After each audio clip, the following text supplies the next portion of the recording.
माशाल्लाह ये बच्चा सूरह फातिहा आपको पढ़कर सुनाएगा।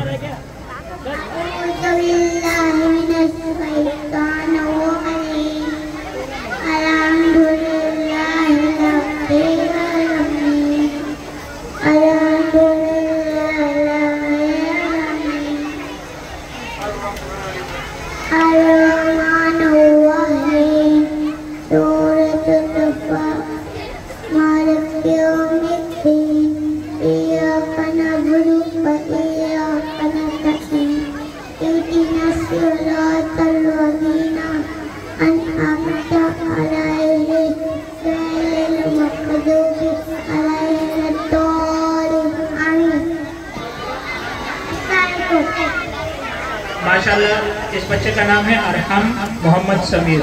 ये मुबीन भाई का पोता है। अल्लाह ताला उम्र में खैर बरकत अता फरमाए। संभाल के लेके जा भाई।